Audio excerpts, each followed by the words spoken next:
Hey guys, welcome back. This is Colton Slider. I just wanted to show you this guy. This is one of my absolute favorite weapons. This is one of my absolute favorite tools. This is one of my absolute favorite guns. This is just a phenomenal firearm. And a little bit of history about this. This was made in the Kalashnikov factory. It is a 1942 Mosin Nagant. Although you wouldn't be able to tell it by the way it looks now. In my opinion, it kind of looks like a Counter-Strike AUG, if you remember that game back when you were a kid. Kind of some stuff I've done with this. Okay, so obviously the front has been changed. This gun is completely unloaded. I will show you the... Oops. I'll show you the back to show you that there's no bolt in there. So basically, yes, if you take a look at the front, you got a great crown job that I did actually, in my opinion, myself. I actually used a very old school method to do it. Now, the way I did it was, you take a brass screw, and there's a certain size, I can't remember exactly what it is, but I think it's just under a 1/2 inch brass screw. And you take some lapping compound, and what I did is I cut the barrel, I sanded it completely straight, very square, and then I used the lapping compound to build myself that, that nice rounded edge right at the front to allow the bullet projectile gas to escape it, obviously at the same time when the rifling ends.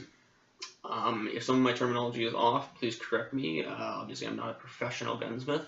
This is something that I do in my free time, and I can show you guys how to do some stuff if you guys, I claim no risk whatsoever, but I'll show you guys some cool stuff. But if, it's up to you guys to put it into action.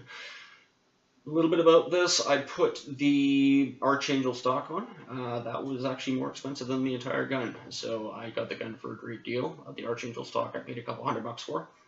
It was black for a while. I did paint it in satin olive drab. Now I was going to go flat, but you know what? I think because I got carbon fiber accents, if you can see those, I think the satin looks a little bit shimmered, more nice and a little bit shinier.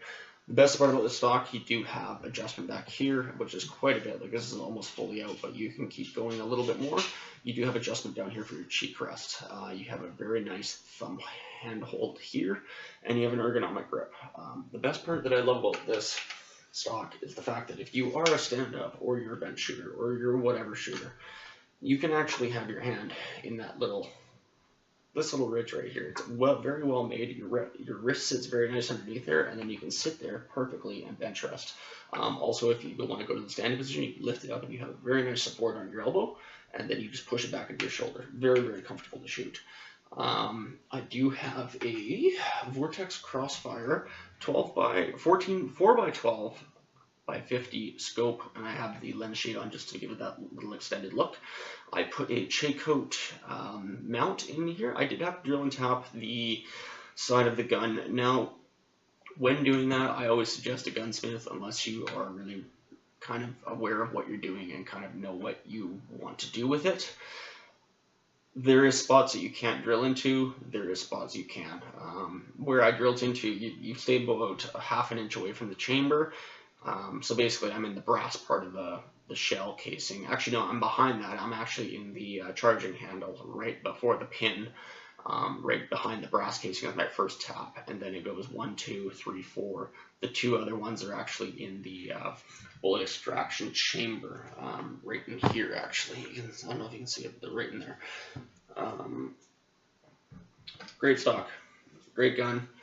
I did the carbon fiber wrapping, like I said. It gives it a little bit of character. I can show you guys how to do that in another video. It's just 3M vinyl. It's nothing special. It's about $10 a foot. But if you guys want to take a look, I mean, you guys can't tell if that's real carbon fiber or not. It looks pretty damn real, in my opinion. They look like inserts. This part, especially when you use it on anything like a phone or a gun or whatever you want to use it on, it really just adds some character, in my opinion. Kind of breaks up the green a little bit, and I've sighted this in for about 150 yards. I sighted it in. It does come with a 5-round magazine. You can buy from Archangel a 10-round magazine, legal in Canada. The gun, as far as coming apart, you have your regular Allen key screw here and here. You pull that off, your barrel comes out, good to go. What else is about this gun? This is great. I will say that the Vortex Crossfire, it is it's a medium price scope for someone that wants to spend under $500. It's extremely clear, very stable, always holds a 0.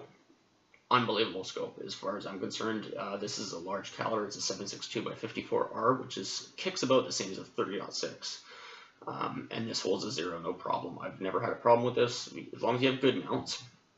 And this J-coat mount, I will say, is probably the best one you can buy. There is other ones that go off the front dovetail, which I do not have anymore, and they go back to about here. Yeah, I'm not a big fan of them. They do wiggle around. The less you have to move, the less there is to move. So this one is completely solid. You can lift it up. It's got kind of like a cutout here, so you can lift it up if you need to. It's almost like a little handle. I did put the bent bolts on it. You do need to do the bent bolt mod if you are going to put a mount on a Mosin Nagant. As far as target accuracy goes, I take this thing probably every time I go shoot, and I go shoot probably once to 3 times a month. I set up my steel target, which is a 1/2-inch AR 500, at about 300 yards.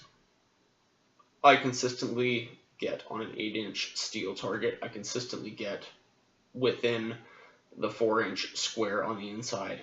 It's a very accurate rifle.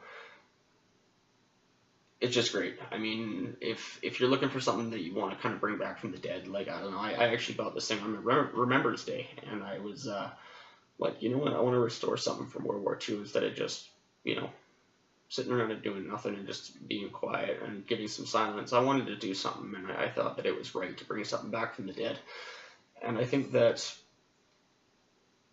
you know, we just had Remembrance Day passed, and you know what, I actually went shooting with a couple of my friends and a couple of my army buddies, and we had a great time. And you know, I want to just say thank you for anyone who is in the army or the services, whatever country you're in. I just want to give you guys support, and I appreciate your guys' help. Yeah, so back to the gun. As far as accuracy goes, phenomenal. As far as, you know, kick to the shoulder, it's pretty good. As long as you're holding it right, it's not going to kick your ass too hard. It does, if you are holding it in properly. A lot of new shooters, if they try to shoot this gun, they will, if they're not set up properly or holding it into the shoulder properly, they either hurt their shoulder or they get their eye smacked by this. So, you know, maybe not for someone very, very starting shooting. It is a big gun. It does have a lot of kickback, especially with the cut barrel. It does have a lot of gas come out the front. So, great gun, always reliable. Don't have to clean it too much. And, you know what, the trigger is pretty nice on it. I believe it's a 5-pound trigger, I think. I could be wrong, it could be 7, but you know, it's not bad. I have an M14 Marinco, and that is a little bit lighter, but this is also, you know, 60 plus, 70 years old. Great gun though for that. And yeah, I just wanted to show this off to you guys and let you guys see kind of a gun that I built and something that I'm kind of pretty proud of. Yeah. As far as drilling and tapping goes, I'll show you guys that in another video. As far as crowning a barrel, I won't have a video up for a while of that, just because I don't have any guns right now that I need to recrown or cut, or I'm pretty happy with all the links on them. I will show you guys how to do a wrapping video if you guys are looking to do some carbon fiber work. And yeah, I hope you guys have a wonderful night, and I hope it's sunny wherever you are, and hope you have a good day and safe shooting. Take care, guys.